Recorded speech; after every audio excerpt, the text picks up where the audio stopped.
Şimdi bu bizim Ç harfimiz yalı okullar. Doğru değil mi? Hava edil özü. Edil çeyir, reach sözleri yalı. Hava.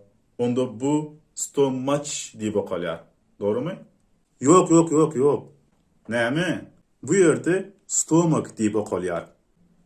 Bunu yazıp olmazdı mı? Stomach deyip. No, my friend.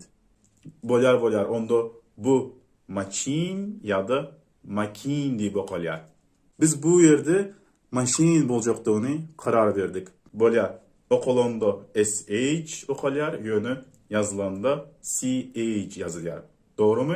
Hava edil özü. Başka da şampiyon sözü var. Qaraş.